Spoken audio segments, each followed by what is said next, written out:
جزاک اللہ خیر. بسم اللہ الرحمن الرحیم. اللہم صلی علی محمد وعلی آل محمد واصحاب محمد وآل بیت محمد مبارک وسلم وسلم.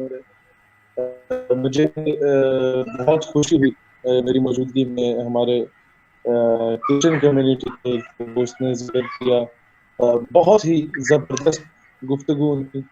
میں اس کو بھی آگے لے کے چلوں گا. ہماری بہن نے ذکر کیا سوشل میڈیا کو کس طریقے سے یوٹیلائز کرنا چاہیے اور ساتھ ریلیٹڈ اس پہ بھی تھوڑی سی میں بات کروں گا. اور میں بہت زیادہ امپریسڈ ہوا جو گفتگو ابھی میرے بھائی نے برطانیہ سے بیٹھ کے کی تھی, اور میں ان تینوں چیزوں کو ہی آگے لے کے بڑھوں گا. پہلی بات ہماری بہن نے جو فرما رہی تھی کہ سوشل میڈیا کو کس طریقے سے پازیٹیو یوٹیلائز کیا جا سکتا ہے اور سائنس اینڈ ٹیکنالوجی کو سامنے لایا جا سکتا ہے. مسئلہ سب سے بڑا یہ ہے کہ ہمارے جو نوجوان ہے وہ آئیڈیلائز کس کو کرے. جب آپ کا وزیر سائنس اینڈ ٹیکنالوجی ایک ایسا آدمی ہو کہ انڈیا جب ایک اسپیس شپ بھیجنا چاہے چاند کی طرف, اور ہوتا کیا ہے کہ وہ وہاں پر پہنچنے سے پہلے غائب ہو جاتی ہے یا تباہ ہو جاتی ہے کسی وجہ کی بنیاد پر, تو وہ جشن منا رہا ہوتا ہے کہ انڈیا کی اسپیس شپ چاند پہ نہیں پہنچی, and it's a good news for Pakistan. تو یہ اسی طریقے سے کہ آپ ایک انڈر میٹرک ان پڑھ جاہل گوار اور آپ کا پڑوسی جو ہے وہ پی ایچ ڈی کرنے سے رہ گیا اور آپ وہاں ڈھول پیٹتے ہو. تو اس طرح کے جب مسکروں کو آپ اٹھا کے گورنمنٹ کے سیٹ اپ میں لے آتے ہیں, اتنے ٹیلنٹڈ لوگ ہونے کے باوجود آپ کی اسٹیٹ میں پھر لوگ سوشل ویب سائٹس کو جو ہے وہ میں سمجھتا ہوں اپنی حوث کو مٹانے کے لیے استعمال کرتے ہیں. نمبر 2 پھر آپ ہیومن رائٹس کے منسٹر کو ایک ایسے شخصیت کو لا کے ہم پہ مسلط کر دیتے ہیں کہ جب معصوم بچوں اور عورتوں کے ساتھ زیادتی ہو رہی ہوتی ہے اور یہ بل پیش ہوتا ہے کہ جی انہیں سرعام پھانسی دی جائے ایسے لوگوں کو, the one who is involved in these sort of activities, تو وہ ہی اس کی مخالفت کر دیتی ہے. تو جو ہیومن رائٹس کی وائلیشن پر ایک قسم کا راہ ہموار کیا جائے جس کی جانب سے, اس کو آپ وزارت دیں ہیومن رائٹس کی, جو بندہ سائنس اور ٹیکنالوجی کے ترویج میں سب سے بڑی حائل رکاوٹ ہو اس کو آپ وہ وزارت دے دیں, اور آپ ایکسپیکٹ کریں اس قوم سے کہ وہ کچھ پازیٹیو کرے, تو نہیں ہوگی. آگے آپ کے رول ماڈلز اس طرح کے انفارچونیٹلی بیٹھے ہوئے ہیں مسلط شدہ. لیکن میں انڈورس کروں گا ہماری بہن نے جو بات کی اس کو پریکٹیکلی امپلیمنٹ کرنے کی ضرورت ہے. نمبر 2 ہمارا جو بھائی بیٹھے ہیں جنہوں نے مائنورٹیز کو ریپرزینٹ کیا, میں ایک چیز کہنا چاہوں گا کہ پاکستان ایک معاملے میں فیل ہوا کہ جتنا مائنورٹیز کو یہاں پروٹیکٹ کیا جا رہا ہے ہم اس طریقے سے انٹرنیشنل کمیونٹی کو پورٹری نہیں کر پائے. پاکستان الحمدللہ is the safest haven for the minority. آپ صرف یہ دیکھیں, let me to give you few examples, کچھ ایسے انہوں نے کیا بھی. سب سے important example national defence university N D U, جہاں سے جب تک ایک بریگیڈیئر آفیسر وار کورس نہیں کرتا اس کو جنرل پروموٹ نہیں کیا جاتا. اور آپ کو پتہ ہے یہیں سے انٹرویوز لیے جاتے ہیں, یہیں گیٹ نمبر 4 میں سیاست دانوں کو الیکٹ کیا جاتا ہے یا سلیکٹ کیا جاتا ہے, انہیں پتا ہوتا ہے کہ آپ کی اسٹیٹ کے لیے کون بہتر ہے. این ڈی یو کے ریکٹر ایک لیفٹیننٹ جنرل رینک کے شخصیت گزری, بڑے زبردست آدمی تھے. He was Christian. رانا بھگوان داس ہمارا ایک بہت زبردست قسم کے چیف جسٹس ہے, ہی واز ہندو. انڈیا میں جو دلت یا شودر کاسٹ کے ساتھ کیا جا رہا ہے, ان لوگوں کو جس طریقے سے مسلمانوں کے ساتھ ساتھ ان کو استحصال کا نشانہ بنایا جا رہا ہے. پاکستان میں ایک سٹنگ ایم این اے جو کہ دلت کاسٹ کی تھی, ان کو ہم نے اعزازی طور پہ اسپیکر بنایا قومی اسمبلی کا, تاکہ دنیا کو پتہ چلے کہ پاکستان کا مائنورٹیز کے بارے میں. پھر قائد اعظم رحمت اللہ علیہ کا کیا پوائنٹ آف ویو تھا, اور he was actually following the footsteps of ریاست مدینہ, کہ جب فتح مکہ ہوا تو اس کے بعد پہلی اناؤنسمنٹ ہی یہ ہوئی کہ عام معافی دے دی جائے. Number 1. Number 2, those who got arrested, یا وہ ٹیکس دیں یا وہ بچوں کو پڑھائیں. Number 3, Christians can go to their churches, Hindus can go to their temples, and Muslims can go to their mosques. The same cheese, same thing, it got implemented in Pakistan. The first announcement made by the Qaid Azam Rahmatullah was that Christians can go to their churches, Muslims can go to their mosques, and Hindus can go to their temples. تو پاکستان اب ایک اور چیز آپ دیکھتے ہیں کہ جب کرکٹ میچ ہوتا ہے قذافی اسٹیڈیم لاہور میں تو 1-2 کلومیٹر اسکوائر کے اندر جتنی مساجد ہیں انہیں سیکیورٹی پوائنٹ آف ویو کی بنیاد پر بند کر دیا جاتا ہے، لیکن جی ایچ کیو کے بالکل روڈ کراس کرنے کے بعد اس کے سامنے ایک چرچ موجود ہے. دن بدن اس کی خوبصورتی میں اضافہ ہو رہا ہے اور گورنمنٹ آف پاکستان اسے کر رہی ہے، اسپانسر بھی کر رہی ہے. کبھی بند نہیں ہوا کہ فارمیشن کمانڈر کانفرنس ہو رہی ہے، کور کمانڈر کانفرنس ہو رہی ہے، اور بند ہونا بھی نہیں چاہیے.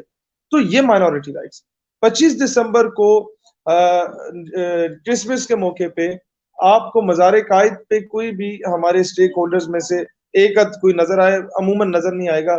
آپ کے گورنر، آپ کے چیف منسٹر، آپ کے air, army, navy, naval chief, یہ سارے آپ کے پرائم منسٹر، آپ کے صدر مملکت آپ کو کسی نہ کسی چرچ میں نظر آئیں گے. آپ کو بلاول کسی نہ کسی مندر میں نظر آئے گا.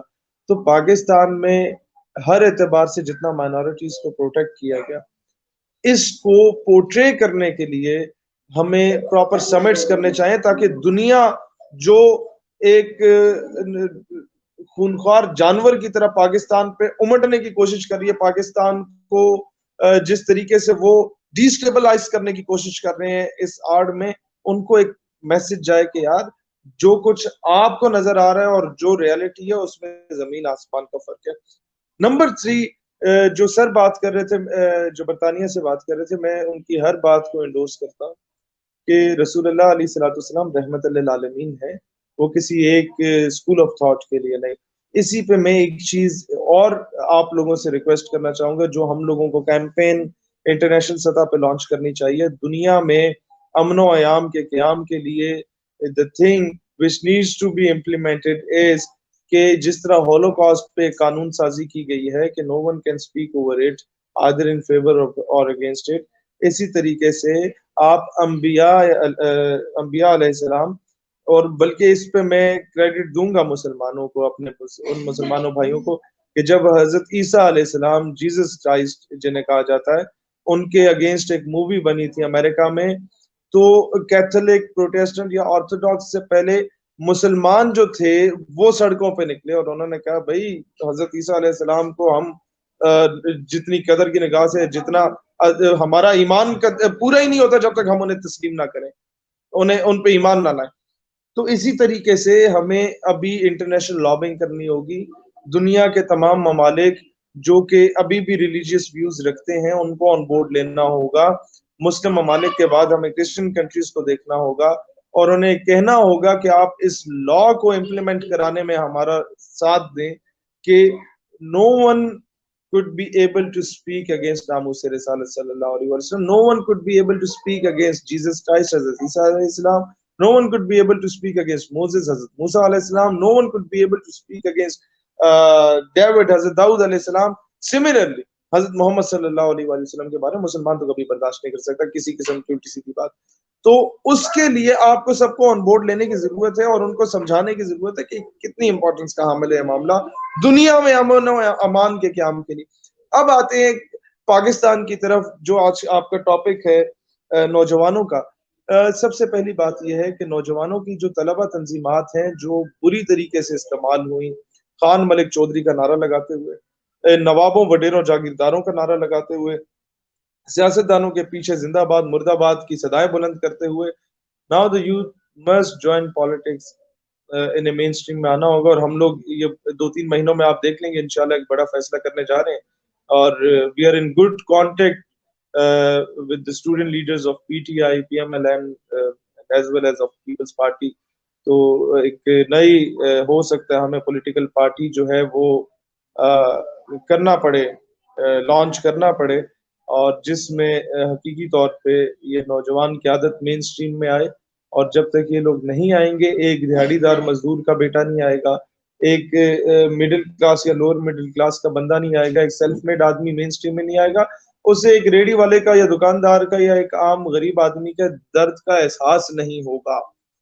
اسی طریقے سے ہمیں یہ کانسیپٹ سامنے لانے کی ضرورت ہے کہ یہ جو معاملہ ہے ناموس رسالت کا یا ختم نبوت کا is not the matter of any sort of مولوی یا پیر، it's the matter of the entire مسلم امہ، بلکہ it's the matter of the entire humanity ہے.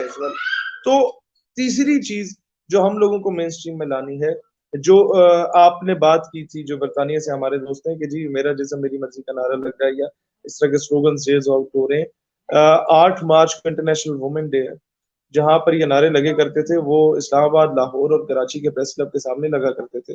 انشاءاللہ دس ٹائم یو ول سی کہ ہماری جو جماعت ہے نوجوانوں کی وہ ان تینوں جگہوں پہ اسی ٹائم پہ انٹرنیشنل وومن ڈے کو ڈاکٹر عافیہ ڈے منانے کا اعلان ہم لوگوں نے کیا.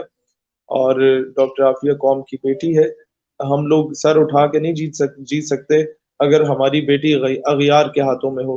اور یہ کشمیر، فلسطین، برما کی مظلوم ماں بہنوں بیٹیوں کو ڈیڈیکیٹ کیا جائے گا یہ دن. اور اگر وہ لوگ آئے بھی تو آمنے سامنے انشاءاللہ تعالیٰ سارا کچھ ہوگا. ہمیں برائی کو کب تک تقریروں سے روکیں گے، کب تک حاکم وقت کے پیروں میں بیٹھیں گے. ہمیں میدان میں نگل کے سے روکنے کی ضرورت ہے. اور it's hell lot of an easy task, کوئی اتنا مشکل نہیں ہے. ہم نے ماضی میں دیکھا، 26 سال میری عمر ہے، میں نے 8 سال میں 8 نہیں بلکہ 10 سال ہونے کو ہیں. when I was in metric I was 16 years old، تب سے میں اسٹوڈنٹ پالیٹکس میں ہوں. کئی ایسی چیزیں جس میں نے انیشیٹو لیا اور وہ کر کے دکھایا. فیڈرل بورڈ میں کرپشن کا ایشو تھا، اس کو ہم نے ایکسپوز کیا میڈیا کو لے کے. ان کے میں یہ بتانا چاہ رہا ہوں کہ طلبہ تنظیموں کا رول کیا رہا، اس میں اپنی اگزامپل دینا چاہتا ہوں. باہر سے اگزامپل سے بہتر ہے کہ آپ بتائیں کہ آپ نے خود کیا کیا. ہم نے میڈیا لے کے گئے، انہیں ایکسپوز کیا. وہ پیپرز کی ری چیکنگ کا معاملہ، کامسیٹس کی یونیورسٹی کا ڈوئل ڈگریز کا ایشو تھا 3000 بچوں کا، وہ ہم نے سارٹ آؤٹ کرایا، ان کا مستقبل بچایا. ایف ایم جیز فورن میڈیکل گریجویٹس کا ایشو آیا، 25,000 کے قریب ہمارے جو ملک سے باہر نوجوان ڈگریاں حاصل کر رہے تھے اور ڈگری حاصل کر کے آئے اور ان کی ڈگریز کو مانا ہی نہیں جا رہا تھا. یہ ہم نے پچھلے مہینے وہ ایشو سارٹ آؤٹ کرایا. 25,000 میں سے 18-19,000 جو ہمارے میڈیکل ڈاکٹرز ہیں ان کی ڈگریاں ویریفائی ہونا شروع ہو گئی ہیں. میں سمجھتا ہوں یہ آپ نے اس ملک کے مستقبل کو صحیح معنوں میں بچایا. پھر گورنمنٹ مرے کالج سیالکوٹ کے 12,000 بچوں کا پرائیویٹائزیشن کا ایشو بن گیا. ان کی 5-6 ہزار سالانہ فیس تھی جو 1.5 لاکھ پہ پہنچ گئی تھی. اس ایشو کو ہم نے 2 ہفتے تک کالج بند رکھا جب تک وہ ایشو سارٹ آؤٹ نہیں ہوا. اور اسی کھاتے میں گارڈن کالج اور اصغر مال کالج راولپنڈی کا ایشو بھی سارٹ آؤٹ ہوا. اسی طریقے سے آپ لوگوں کا جب بھی دینی معاملہ آتا ہے تو آپ ہمیں دینی جماعتوں یا مذہبی جماعتوں سے پہلے سڑکوں پہ موجود پاتے ہیں. پینٹ کوٹ اور ٹائی میں ملبوس ہمارے نوجوان مین سٹریم میں نکلتے ہیں تاکہ دنیا کو ایک ایسا میسج جائے کہ بھئی یہ مولوی نہیں آئے، یہ ہر بندہ اس کے سینٹیمنٹس ہرٹ ہوئے ہیں اور یہ معاملہ کسی ایک طبقے کا نہیں ہے، یہ ہر انسان کا معاملہ ہے. تو نوجوان جو ہیں they can do lot of things. پھر مین سٹریم میں کس طریقے سے آگے نظریے کو ڈیفینڈ کرنا کہ 27 دن سے ایک بندہ اسرائیل کے جھنڈا لے کے اسلام آباد کی سڑکوں پہ بیٹھا ہوا ہے جس ریاست کو آپ کی ریاست تسلیم ہی نہیں کرتی. And no one is dare to give him a shut up call. تو I went there اور جو کچھ میں نے اس کے ساتھ کیا وہ آپ سب نے دیکھا. اس کے بعد قوم بھی شیر بنی. تو آپ میں سے کسی ایک کو پہلے شیر بننے کی ضرورت ہوتی ہے، اس کے بعد قوم آٹومیٹیکلی مین سٹریم میں آتی ہے اور وہ آپ کا ساتھ دیتی ہے. بارش کا پہلا قطرہ میں نوجوانوں کو کہوں گا کہ آپ کو بننے کی ضرورت ہے. آگے آپ دیکھیں پیچھے پورا سمندر اوپر آتا ہے، لہٰذا مایوسی کی کوئی ضرورت نہیں ہے. پالیٹکس میں آئیں، مین سٹریم میں آئیں، اپنا اسٹرانگ نیریٹو رکھیں ہر جگہ پر. جب تک آپ لوگ اپنا آپ منوائیں گے نہیں، یہ دھکے کھاتے رہیں گے خان ملک چودھری کے پیچھے. یہ ایسے لوگ ہیں. اور یہ میں ایک بات یاد رکھیے گا، تعلیم پہ ہی میں آخری بات اور اس پہ اختتام کروں گا.